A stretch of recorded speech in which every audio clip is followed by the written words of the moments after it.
You know, it's good that KOF 13 is getting some love, even from like a casual perspective. 14, Injustice 2.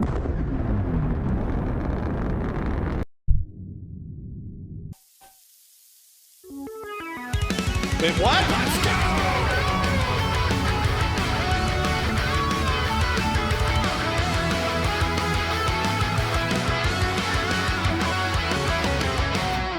It was a video on YouTube of like a top fighting games of all time, right? But it was from some like relatively, you know, normal website, like normal YouTube page, like a WatchMojo or something like that. Yeah, it was WatchMojo. The 20 best fighting games of all time from WatchMojo.com, right? These guys put up a whole bunch of content, and I feel like there's going to be like a wide variety of opinions about what are the top 20 fighting games of all time. I have a couple of like predictions, because I haven't seen this thing yet. I potentially turned it on and I'm like, oh, that's a WatchMojo list, all right. Funny enough, I'm kind of curious.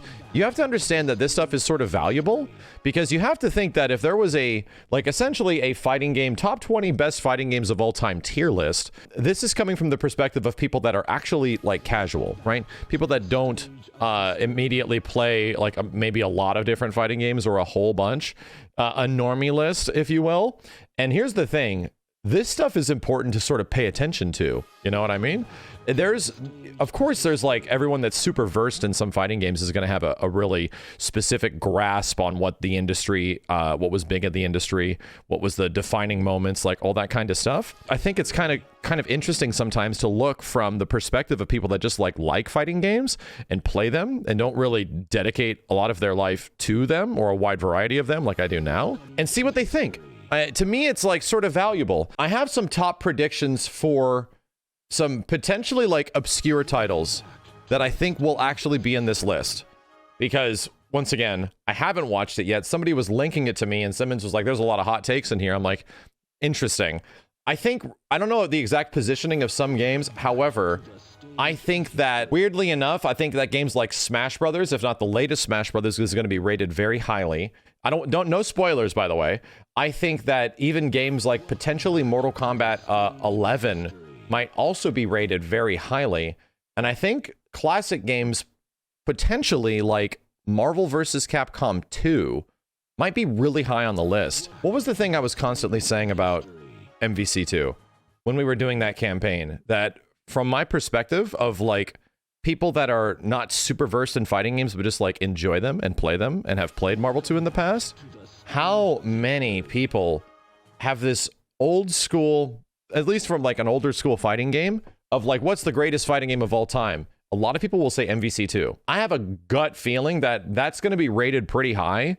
But what I kind of wanted to do is not really like watch this entire 22-minute video, but sort of go throughout this list, approach it with the perspective of absolute, like, this is like a casual list, right?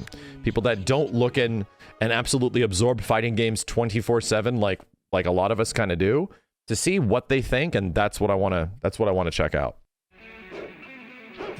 Oh, they're starting with Tekken 3? Man, starting with Tekken 3 is a good call. That is arguably, definitely, potentially top 10 material. Darkstalkers? Okay. I wonder if footage from my stuff is in here. Power Stone being shown off. That's a hot take, MK9. Okay. You and your friends going another round or 5. Share with us in the comments below. Okay. All right, so once again, whoa. Whoa. All right, we're already wow. War of the Monsters. Okay. Okay. All right. This PS2 game? I remember this game. As kids, we long dreamed of having our own kaiju-sized fights. Right, okay. Games like Rampage. The first, okay, so here's the thing. I've played this game a very little bit, right? It's okay. I guess the fighting game take of it can be kind of loose at this point. The take as far as what makes a fighting game is already sort of up in the air. It feels like somebody really loved War of the Monsters, right? Like really loved it for quite some time. And I was like, oh man, I'm getting this in this list. For 19, Def Jam, Fight for New York. Okay. I think that's fair. This is practically a wrestling game, right? And at that point is like, are wrestling games fighting games?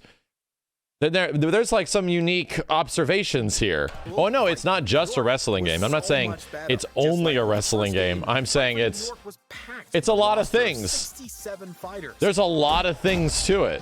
As somebody that has the perspective of where fighting games have specifically come from and gone and influenced over, you know, the larger 25-ish, 30-ish years of their existence, if not maybe a little bit more, the first two mentions on this list immediately make me think that, okay, this is a list from people that just play fighting games and maybe don't live and breathe this shit, right? Because if anything, I don't know if you would ask a lot of people that have played an absolute metric ton of like fighting games and how crazy they can get from one perspective to the other, and is immediately even in a top 20 situation like War of the Monsters and Def Jam. I'm not saying it's bad. I'm saying that for anybody that has like played a lot of fighting games or have consistently played them for a long time, putting Def Jam up there with like the rest of them is like, oh, then they're definitely considering a lot of different things. I'm not knocking the quality of War of the Monsters or Def Jam, because I'm actually looking forward to going through this game. I'm saying this is a very specific perspective. Wow. Wow. Okay, so here's the thing. The first three games in this top 20 list are very similar games, right? The first three games that are in here are practically arena fighters in a variety of ways. So I'm already, ooh man, I'm already very curious where this list is going to go. Power Stone 1's gameplay is better, right? Power Stone 2 is technically a more fun game in some ways because it has 4 players. However, Power Stone 1 is a tighter combat system. It's actually a more enjoyable game to play, like the 1v1 experience. Power Stone 2 simplified things by removing the combo system, but offered up other features to make up for this removal.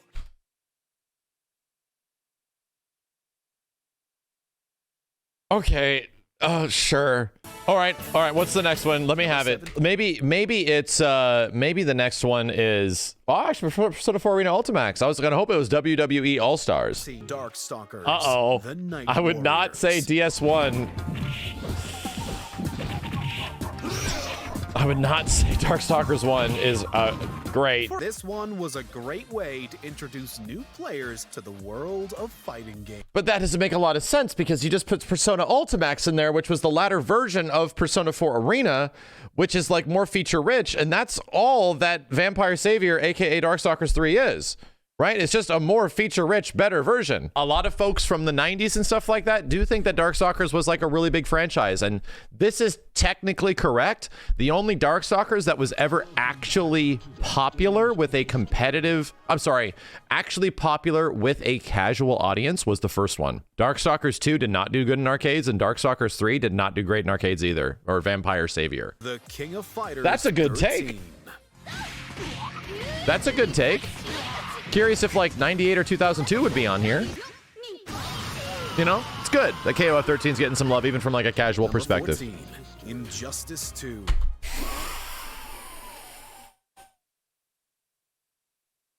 Wait, what? This is definitely a casual list.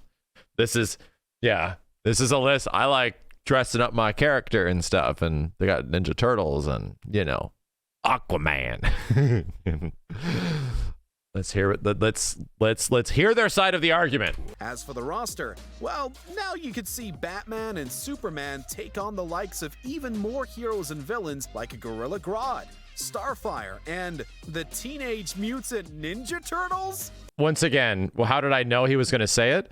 Because I'm kind of connected to what a lot of casual people really like about fighting games, the things that fighting games need, right? The things that fighting games that people enjoy about certain aspects of fighting games, and making fun of that is not a bad thing because it's true. Casual players need things to get attached to. You need a reason to get in and find something and get attached to a character or a progression or something like that. So many fighting games, especially ones that are made like overseas, just don't understand that.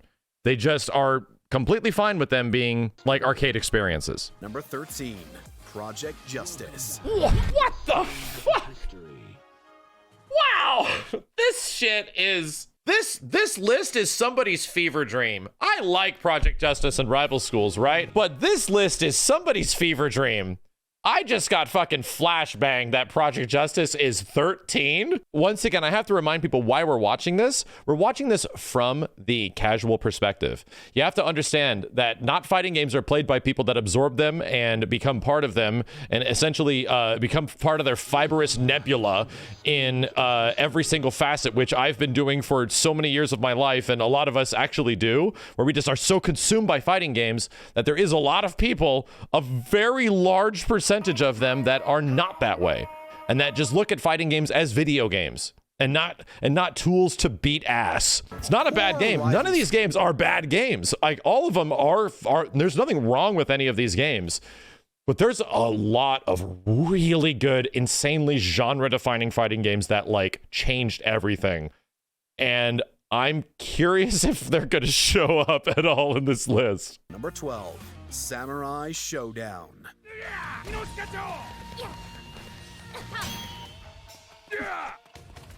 Another interesting take. Another interesting take because this game actually sold really well.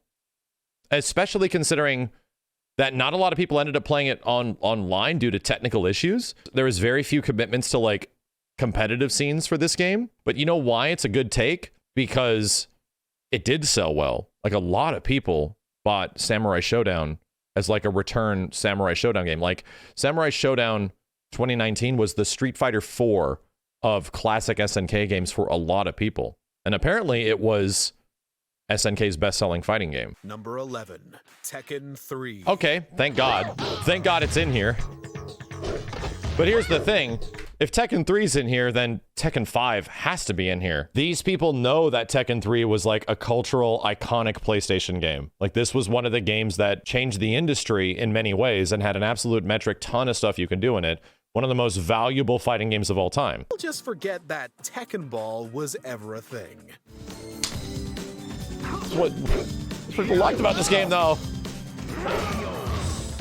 Number 10, BLAZBLUE, Central Fiction. That's a hot take. BLAZBLUE Central Fiction ahead of Tekken 3? All right, this is a list. My prediction is that Mortal Kombat 11 will be the game that's on here. Like, if they have to choose, they won't choose multiple versions of games. Like, MK11 will probably be a game that's on here, and they might give it to like Mortal Kombat 1, which would be very weird. If there's a Mortal Kombat that should be on this list, it's actually either MK2 or MK9. And I hope that's the case. It should be 9. Number 9, Dead or Alive 5, Last Round. Fair enough. Arguably the best Dead or Alive game, and it appealed towards casuals. Casuals tried it. They're like, dang, all these booby girls, and you can play Virtual Fighter characters in my, and Mortal Kombat. Good. Good. You know what? Good. I'm glad. MK9 is a defining game. It expanded the fighting game audience by like a lot, and it went from being relatively small and focused, even though the games did sell well, to there being a whole bunch more people that are suddenly super engaged with NRS games. MK9 was like a huge revitalization title, and it deserves to be on this list. Almost, in some ways, potentially more than the original Mortal Kombats. Number 7, Soul Calibur 6. Whoa, I didn't see that one coming. Granted, I think Soul Calibur 6 is maybe my second favorite Soul Calibur game. Number 6, Killer Instinct. Wow. For some reason, I didn't even think about KI. Holy shit, in close to top 5, oh, this is a wonderful example of how Killer Instinct really breached to a casual audience. Just because of its model and how easy it was to play, and oh man. Once again, I tell you, I jump online and I play KI, and I still find people that don't know what they're doing. I'm like, holy crap. The revival of Killer Instinct was not an easy road, but the final result made it one of the best fighting games ever made.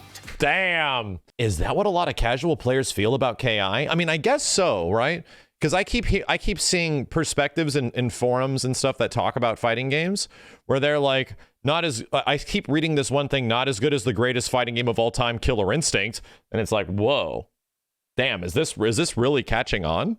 Is this really a thing that a lot of casual players like sort of feel about KI?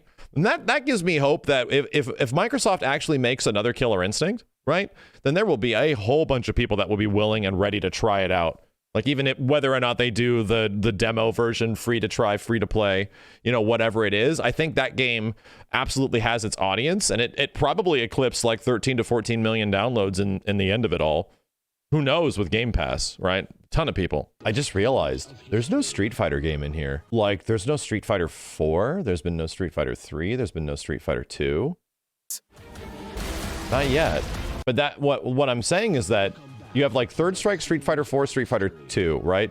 Like huge games, all huge games in a variety of different ways for a variety of different reasons. But there's only so many spaces left, so they're only going to pick one Street Fighter game. It most likely is going to be 2. From this perspective of a list that you give it, wow, Skullgirls? Skullgirls. Ready for your shot? I mean, I don't see why not. I think this might be a bit appropriate, like around the 10 position if I had a list, like in that area. But that's actually really cool to see that, like even from a casual perspective, how much Skullgirls has like breached beyond and people really are aware of the game. Wow. 4. Dragon Ball FighterZ. Dragon Ball FighterZ. But okay, from the perspective of this list, this game did everything that casual and if not, you know, hardcore fans of fighting games wanted for a long time. It finally made like a 2D style Capcom fighting game out of Dragon Ball. Everyone had been wanting that since like the PlayStation era. And what games did we have instead? You had like Dragon Ball GT. And that game sucked. I think at this point, Smash is number 1. Which version of Smash? It's either going to be Melee or Smash Ultimate, and it's probably going to be Smash Ultimate. Number 3, Street Fighter 2, The World Warrior. Okay. All right. Even from the casual perspective, Street Fighter 5 is still tarnished, right? Like, that's the unfortunate situation that the Street Fighter brand is in now. I still have to argue with people that, like, no, Street Fighter's doing fine. Like, Street Fighter 5 is great. It's a great game. Like, I agree with you. I'm going to tell you the problem is, perspective from, like, the casual front, is that game stole my money. I hate Capcom, and it has like created this absolutely permeating negative funk whenever you mention Street Fighter 5 in any way to people that aren't into it. Number 2, Marvel. How did I know? See, here's the crazy part. I would have highly assumed that Virtua Fighter 2 would have made it into this list. But I guess Virtua Fighter has just become too obscure over the years in general, like especially classic VF. No Guilty Gear. I thought this might have actually been Guilty Gear Strive, right? I thought this could have actually been Guilty Gear Strive. But instead, you know what this does? Proves exactly my point. That people still, to this day, even if you're not like super hardcore into Marvel vs. Capcom 2, like just the perspective of MVC2 is that this is one of the greatest fighting games of all time. MVC2 is so godlike, like everything about it is super good. The roster in MVC2, the characters, like the things that really appeal towards like a casual audience is what makes MVC2 MVC2. Is it Melee or Ultimate? Here we go. I'm gonna say it's probably Ultimate. Number 1, Super Smash Of course Bros. It is. Ultimate. Of course it is. I mean, do I even disagree? Not really. Like, do I even disagree with this? Not really, bro. This game has like 100 stages in it, actually still has single player content, has shitty online, and has one of the greatest rosters in anything ever. The only other thing that technically is comparable to this is like Fortnite. No Guilty Gear? Why wouldn't any Guilty Gear game be put into the top 20 best fighting games, the best fighting games of all time? Because Guilty Gear is still niche. Why no Virtua Fighter? Because Virtua Fighter is still relatively niche. Well, that's a list, man. Right? And here's the thing. I think lists like this are valuable, right? This is actually inaccurate. The actual dislikes are probably half that because whatever extension exists now for the dislike thing. For example, I make a video live on my channel and it has 288 dislikes before I make it public. This number is probably half this. I'm going to give this video a thumbs up. And I actually recommend you guys do it as well, because this is actually good for fighting games, right? The fact that there is casual discussions that are happening are actually good for fighting games. The fact that you got like Power Stone as an underrated gem happening in just a WatchMojo video, I think that is actually a good thing. Why was it downvoted so much? Because it's a hot take list. The value of a list like this is hearing things from an actual casual perspective. So much of fighting games and fighting game design go through this like echo chamber, which I'm unfortunately a part of because this stuff consumes my life. Go through this like echo chamber of what people want in fighting games and what's good in fighting games and what are the things that we need in them, and should we do free to play or should we have rollback netcode and all this kind of stuff, right? But what really is like the outside appeal of fighting games is the casual perspective of people that don't do that shit. People that just want that thing because it has that thing, and I want to try that stuff. And this is what this list is. This is absolutely what it is. Why I was able to make some crazy hot take predictions as far as what casuals like, and they almost all of them came true.